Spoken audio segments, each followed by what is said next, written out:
Bismillahirrahmanirrahim. Elhamdülillahi Rabbil alemin. Vessalatu vesselamu ala Rasulina Muhammedin ve ala alihi ve ashabihi ecma'in. Bir musulman doğanımız şeyle soraptır. Esselamu aleykum.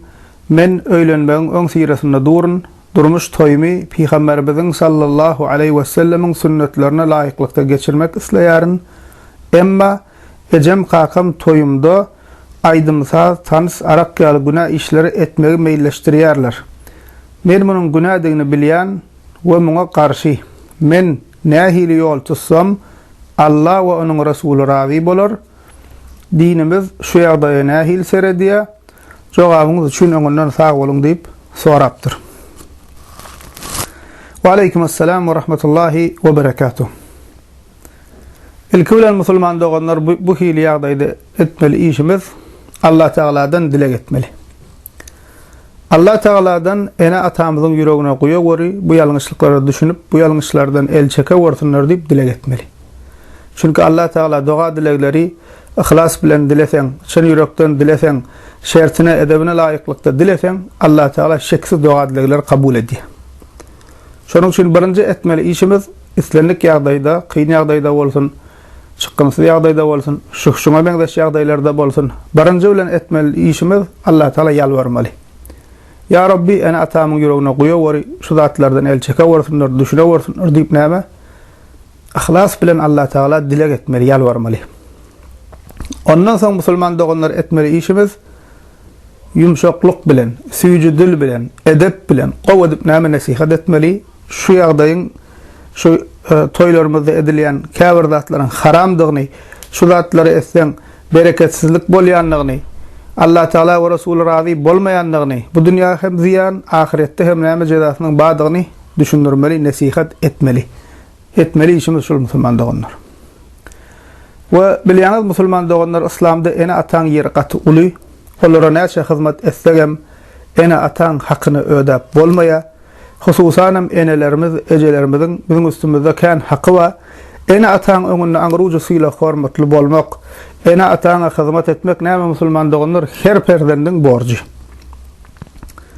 Hiç bir ýagdaýda, hiç bir sebäp bilen olary ynjytjak söz diýmeli däl, olary gynandyrjak hereket etmeli däl. Emma musulman doganlar geleliň halal haram meselesine bu hili işlerde hiç kimi dinlemek, hiç kimin diýenini etmek, itaat etmek bolmaýar. Eger bir kişi kim bolsa bolsun bir haram iş buyursa, biz şoňa razy bolup bilmeýäris. Çünki Peygamberimiz sallallahu aleyhi ve sellem bu barada Sahih Buhari'da hadis kitabında Hazreti Ali radıyallahu anh'ın haber veren hadisinde şeýle diýär: Peygamberimiz Muhammed sallallahu aleyhi ve sellem la ta'ata fi ma'siyeh innama ta'atu fil ma'ruf.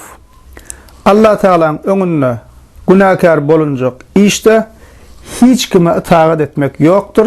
Itaat etmek yani diýenini etmek dine halal zatlardadır diýär.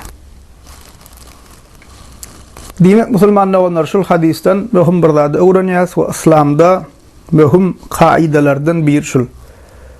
Kim bolsa bolsun islenlik derece, wezipe tapawudy ýok. Eger haram iş buyursa, musulman adam şoňa razy bolmaly däl we şonu etmeli däl. Isla paçça raýatyna buyursun, isla ýan ýoldaşy öz zenanasyna buyursun, isla halifasy şagirdine buyursun, isla emiri esgere buyursun, isla ene ata çağasına buyursun. Kim bolsa bolsun tapawudy ýok.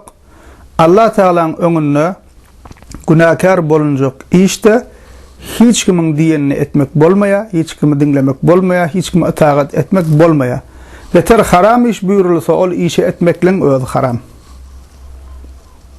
Ve gelel musulman doganlar toýly mesela bu arada öňem sora jogapda düşünürdik. Bizim toýlarymyzda, islama, türkmençiligimizde, milliligimizde ters zatlaryň badyny onu aýtdyk. Dinlemedikler alyp dinläp biler. Kıysaça ýatlap geçsek musulman doganlar bizim içimizde tutulýan köp toýlarda musulmançylyga, türkmençilige, türkmeniň milliligine düýbünden ters zatlar bar. Onu söreň. Hem dinimizde ters, musulmançylygymyzda ters, türkmençiligimizde ters, bizim milliligimizde ters. Ama näme üçin bizim içimizde köp kişi bundan bir rahat bolmaýar beter öz aslymyzdan, esasymyzdan, dinimizden, däwimizden, desturumyzdan uzaklaşyp barýas.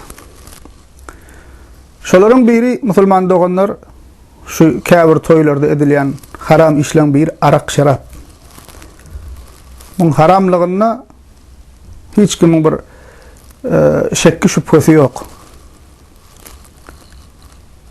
Tirmizi'de gelen hadisinde Enes bin Malik'ten rivayet ediliyor. Enes bin Malik aydiya Peygamberimiz sallallahu aleyhi ve sellem diye Peygamberimiz Muhammed sallallahu aleyhi ve sellem arak barada 10 kişiye lagnet etti diye. Sıkana yani yasap öldürene üzümden dağıttan sıkıp yasalyan eken şoň üçin sıkana diye. Sıkılana yani yasattırana, içene, daşana, öz üçün daşalana, içirene yani hödürlene, satana, arak satıp şondan eklençedene satın alana o öz üçün satın alana diye. Şulan hemmesine diye Peygamberimiz Muhammed sallallahu aleyhi ve sellem beddua etti diye. Allah näme lagnet etti diye şu 10 kişi. Müslüman adam Allah ve Resulüne iman ettim diyen adam, Allah Teala'nın qowwaryan, Muhammed sallallahu aleyhi ve sellem qowwaryan, men Muhammed ümmeti diyen adam, özüne men musulman diyen kişi şu hadisi eşlerine dur pikirlenmeli, men näme işläp bor? Heýemir toýuňda arak goýup boljakmy, märekanda arak goýup boljakmy? Kapyňdan salmalylar. Özüň bar ýerine oturmalylar, ol getirip birine hödür etmeli, aňarda dursun. İkinci haramlyk aýdymsaz. Köp kişi şunu haramdan hem hasaplamaýar.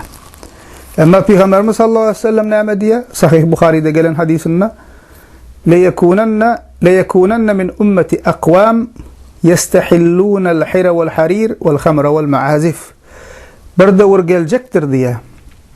Ol wagt ümmetimden zina etmegi, erkeklerden yüpek egneşik giymegi, içki içmegi ve saz gurallaryny halal gören insanlar peýda boljakdyr diye. Eýen peýda bolup başladymy? Görüp otyrys. Arak ne ankay aýdymsaz haram diýsen haram näme diye.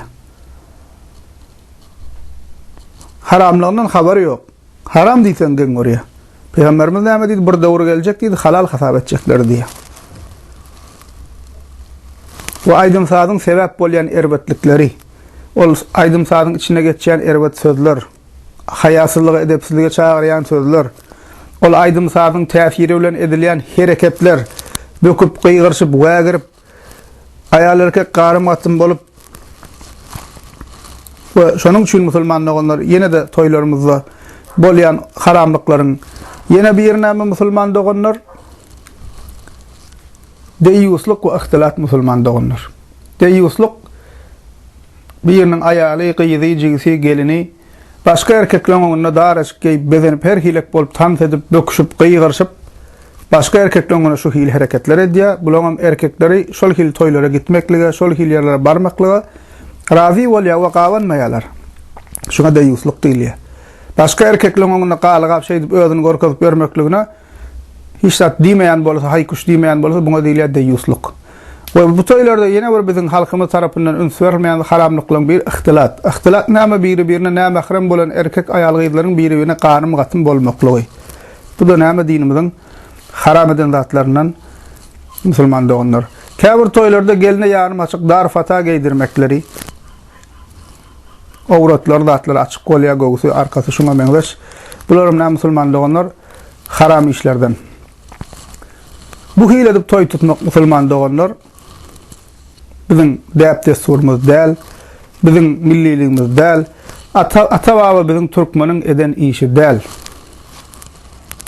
Bu hil toylar musulman doganlar bize daşyndan gelen gaýry dinleriň adaty. Çünkü kapyrlarda halal haram diýen zat ýok. Olar arak şarap dökýärler toylaryna.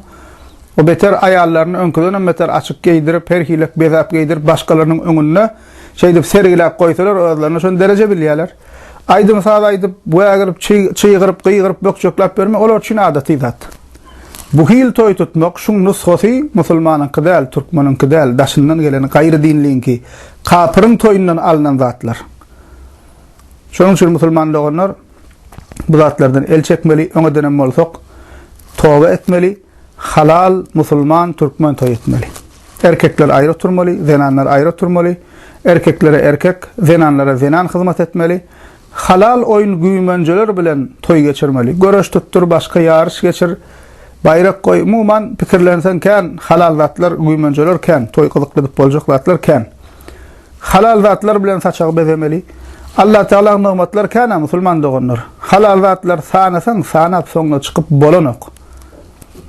Ana musulman dogonlar şu hil toy etsek, şonda sogaply bolar, bereketli bolar. Ve hormatly ene atalar. Eger Allah Teala size şu soran dogonumuz ýaly gowy we haýyrly perzent nesip eden bolsa, Allah Teala'nın razyligi gerek, Peygamberimiz sallallahu aleyhi ve sellem razyligi gerek diýip duran perzent nesip eden bolsa begenmelisiz.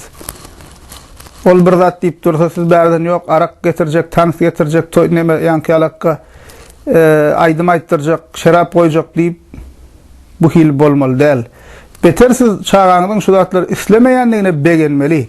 Ve Allah Teala size iki nimet bağışladıptır. Bira perdent nesip edipdir, ikincili imanı dinler perdent nesip edipdir.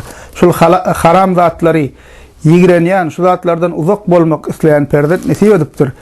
Köp ata arzu edýär şeýle çağasynyň bolmaklygyny. Nädip çağamy şu zatlardan aýryp bilerkem diýip aladasynda gezip dur.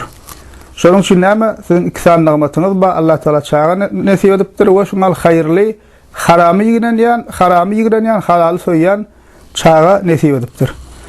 Şu ýagdaýda bu enatalar haramyň tarapyny almaly däl, halal tarapda durup Allah Taala'nın razylygyny näme de bolsa şoňa göre hereket edip öz çağaňyza bu hili haýyrly işte durmuş toýunyna näme etmeli? Halal, musulman, türkmen toýu tutup berip näme musulmanlar onlar enatalar golluk bermeli öz çağaňyza. Şonun üçin näme?